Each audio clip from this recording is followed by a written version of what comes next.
Selanjutnya, apakah setiap sholat tarawih harus ada iftitahnya? Kalau Anda 2 rakaat salam, jadi 2 rakaat lagi, ya iya Anda baca. Tapi bukan wajib. Pilihan, karena baca iftitah itu adalah sunnah.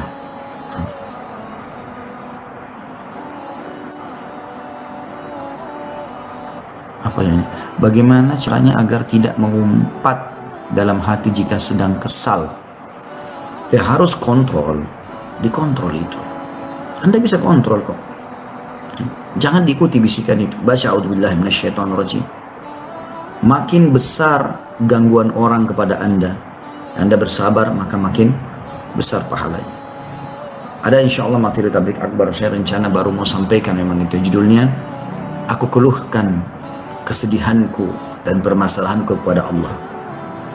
Saya berpikir untuk mengambil dari perkataan Nabi Yakub alaihissalam, ayahnya Nabi Yusuf.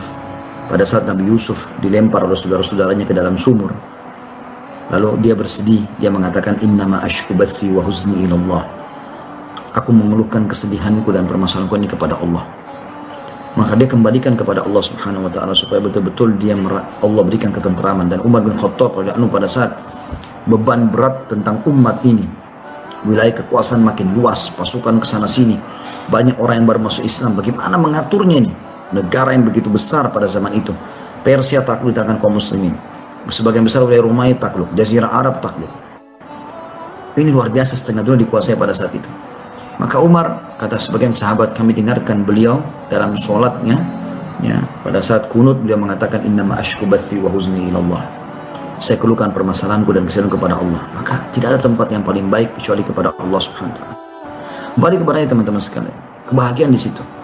Wudu, habis tutup ceramah ini, insya Allah kalau kita selesai wudu, niatkan sholat taubat. Sholat 2 rakaat, sholat yang terindah yang pernah Anda lalui semasa hidup Anda. Coba sholat yang terindah.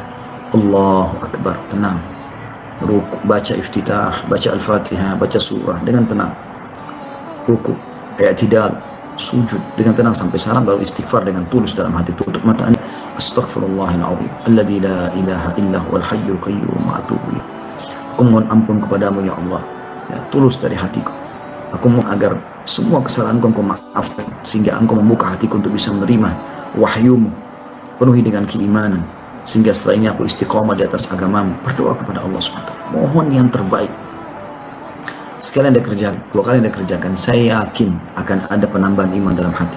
Apalagi kalau setelah itu Anda terus menjaga hubungan dengan Allah Subhanahu wa ta'ala, maka Anda makin berada di alam iman, alam ketentraman.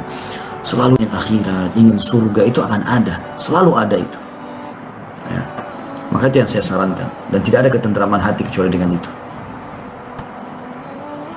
Gimana caranya bisa lepas dari hutang riba? Jangan buka pintu riba itu, jangan dibuka pintu utang itu, terutama pada riba. Sedangkan bukan pada riba saja kita mau utang pada seseorang, jangan dibuka kecuali memang kita darurat sekali. Itu pun kata Nabi SAW, siapa yang berutang niat mau membayarnya, jadi dari awal harus ada niat dalam hati, teman-teman, saya mau bayar, maka Allah akan mudahkan dia membayarnya.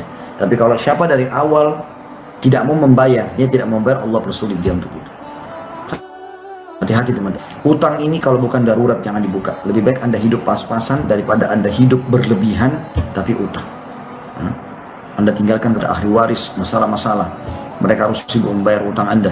Apa kata Nabi SAW, demi jiwa Muhammad yang dalam undang saya demi Allah, ya, kalau seseorang mati syahid, kemudian dia hidup, dia mati syahid lagi, kemudian dia hidup, dia mati syahid lagi, 3 kali mati syahid.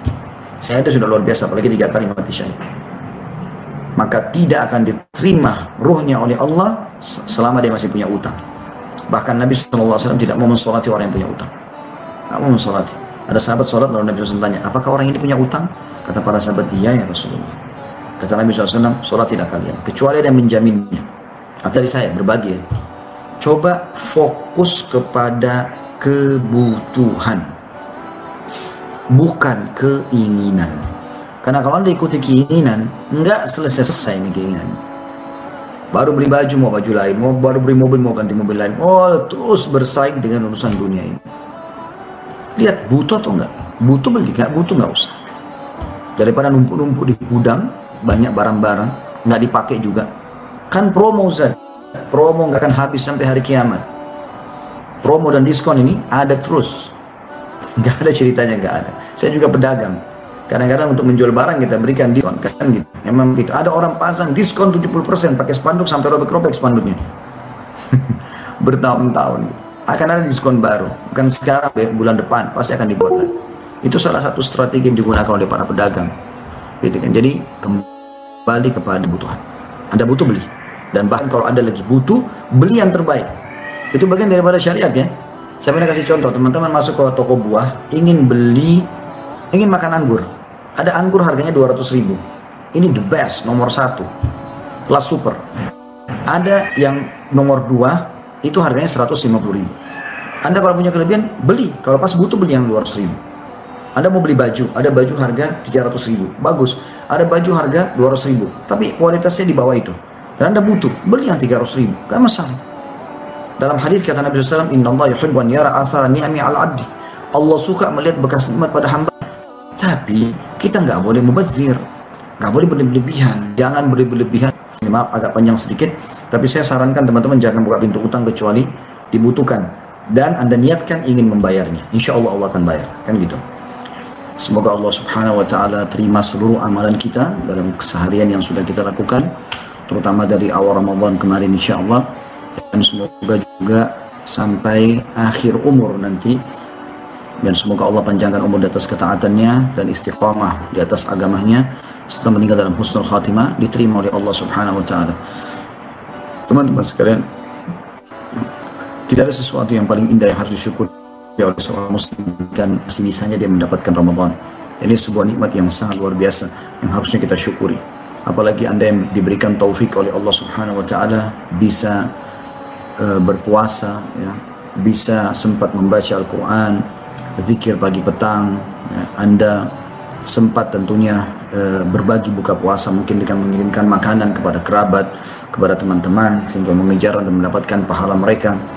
Anda mungkin membaca atau mengikuti majelis ilmu dan segala macam manfaat faedah mungkin yang sudah Anda kerjakan. Bagi yang luput darinya tentu dia masih bisa mengejarnya dengan amal-amal soleh yang lain. Yang jelas teman-teman sekalian, selalu kerjakan ibadah di Ramadan ini, baik puasanya, sholat tarawih dan ibadah-ibadah yang lain, karena keimanan kepada Allah Subhanahu Wa Taala, bukan karena tidak enak dengan lingkungan, tidak enak dengan pasangan, tidak enak sama orang tua misalnya ya, ataupun yang lainnya, tapi semuanya karena Allah Subhanahu Wa Taala. Baik kita sedang ya, berada di lingkungan mereka atau tidak ada, intinya kita beribadah kepada Allah Subhanahu Wa Taala karena beriman kepadanya dan juga mengharapkan pahalanya. Ya, karena hanya orang-orang yang sepertinya akan diberikan insya Allah pahala yang maksimal. Waalaikumsalam warahmatullahi wabarakatuh. Suami saya meyakini bahwa dua kali mengucapkan pisah. Saya punya 3 kali. Suami bilang pernah berkata dalam kurung udahan tanpa niat cerai yang terakhir, atau tanda kutip pisah saja itu dengan niat cerai. Jadi saya ditolak berapa Ustaz? Ikut aja suami Anda, ikut aja suami Anda. Karena dia pemilik hak dalam masalah ini dan semoga saja dia benar. Dan ingatkan, kalimat tolak itu berarti Anda sudah mengakhiri hubungan sama istri sementara kalau ucapan yang pertama dan yang kedua. Dan kalau ucapan yang ketiga berarti Anda sudah mengakhiri semua hubungan dengan istri. Ini berbahaya sekali. Dan Allah Subhanahu Wa Taala tidak memberikan kepada kita laki-laki ucapan tolak ini, dan kita dominan akal kecuali karena Allah tahu kita tidak akan sembarangan mengucapkan, kecuali memang istri dalam keadaan nusyud, pembangangan yang luar biasa, sudah dinasihati tidak mau dengar misalnya, atau memang terjadi pelanggaran-pelanggaran yang lain ya, pelanggaran agama yang sudah diingatkan seperti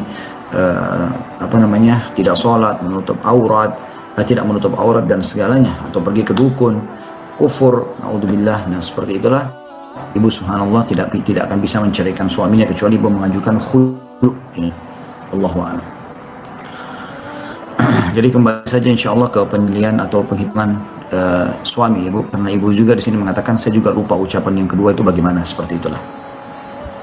Selanjutnya setelah Assalamualaikum warahmatullahi wabarakatuh, saya mau bertanya, kenapa setiap saya sedang sholat sendiri saya suka membayangi bacaan saya sudah benar atau tidak, yang akhirnya sholat saya jadi seperti tidak fokus.